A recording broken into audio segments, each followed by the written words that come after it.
안녕하세요. 여러분, 부담부증여로 집 넘기면 세금 크게 아낄 수 있다. 이런 얘기 한 번쯤 들어보셨을 겁니다.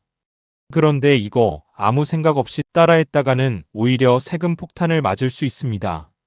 왜냐하면 부담부증여는 증여세를 줄이는 방법으로만 이해하면 곤란합니다. 그 뒤에는 양도소득세, 취득세, 그리고 몇 년 뒤 날아올 수 있는 상속세까지 총 4가지 세금이 서로 얽혀 있습니다.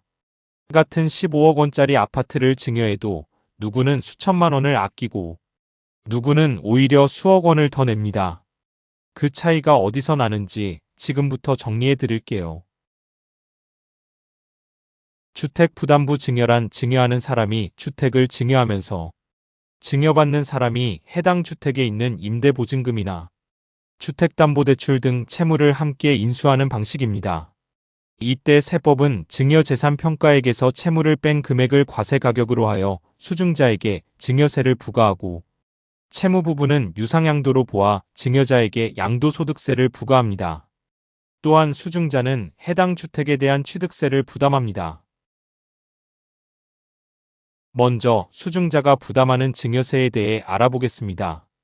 증여세는 증여재산평가액에서 임대보증금 등 인수한 채무 상당액을 뺀 금액을 과세가격으로 하여 부과합니다. 이때 증여재산평가액은 상속세 및 증여세법상 불특정 다수인 사이에 자유롭게 거래가 이루어지는 경우에 통상적으로 성립된다고 인정되는 시가로 합니다. 시가는 매매가격, 수용가격, 공매가격 및 감정가격 그리고 유사매매 사례 가격 등의 순으로 적용되고 시가를 산정하기 어려운 경우에는 기준시가 등 보충적 평가 방법으로 평가한 가액을 시가로 봅니다. 이번에는 수증자가 부담하는 취득세에 대해 알아보겠습니다. 주택부담부 증여에서는 원칙적으로 수증자가 인수한 채무액은 대가를 지불한 거래로 보아 1 내지 3%의 유상취득세율이 적용되고 인수한 채무액을 뺀 나머지 금액은 증여로 보아 무상취득세율을 적용합니다. 주택을 무상취득할 때 취득세의 표준세율은 3.5%입니다. 다만 조정 대상 지역 내에서 시가표준액 즉 주택 공시가격이 3억 원 이상인 주택을 무상취득할 때에는 표준세율 대신 12%의 중과세율이 적용됩니다.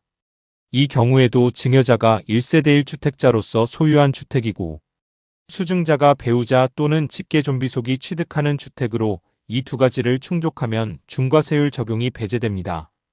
한편 배우자 또는 직계존비속 간 부담부 증여의 경우 임대보증금 등 채무인수액이 전체 시가인정액보다 3억 원 이상 또는 30% 이상 낮으면 유상취득분이 부인되고 거래 전체를 증여로 간주되어 최고 12%의 무상취득세율이 적용됩니다. 마지막으로 증여자가 부담하는 양도소득세에 대해 알아보겠습니다. 세법에서는 주택을 부담부증여할 경우 인수하는 채무 상당액은 유상거래로 보아 양도소득세를 과세합니다. 이때 인정되는 채무로는 금융기관 주택담보대출, 확정일자가 있는 임대보증금 등 객관적으로 입증이 가능한 실제 존재하는 채무이고 입증이 어려운 개인 채무는 인정받기 어렵습니다. 증여자가 1세대 1주택 비과세 요건을 갖추었을 때는 양도소득세가 비과세되거나 대폭 줄어들 수 있습니다. 반면에 증여자가 다주택자이거나 주택이 조정 대상 지역에 있다면 채무액에 부과되는 양도소득세가 중과될 수 있습니다.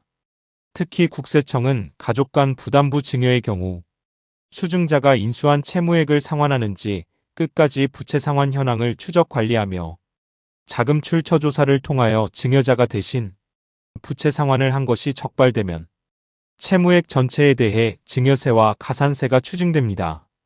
추가로 유의하여야 할 점은 주택이 토지거래허가 지역에 소재할 경우에는 먼저 토지거래허가와 실거주, 이행 가능성을 확인하고 진행하시기 바랍니다.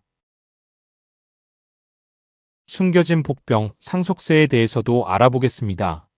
상속세 및 증여세법상 상속세 사전증여재산, 합산 규정에 따라 부담부 증여에서는 증여세, 취득세, 양도세뿐만 아니라 상속세도 고려해야 합니다.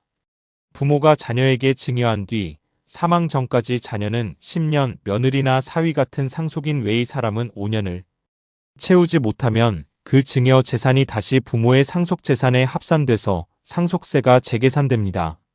예를 들어 75세 부모님이 15억 아파트를 부담부증여했는데 3년 뒤 돌아가셨다면 그 15억이 남은 재산에 다시 합쳐져서 높은 세율로 상속세를 내야 합니다.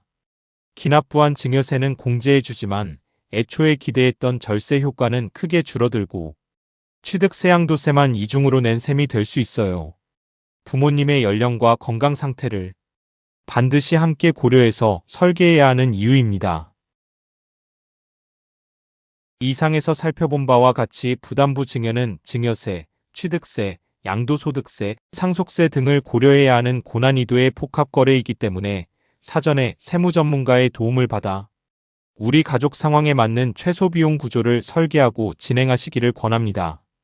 오늘 영상이 도움이 되셨다면 구독과 좋아요 부탁합니다. 감사합니다.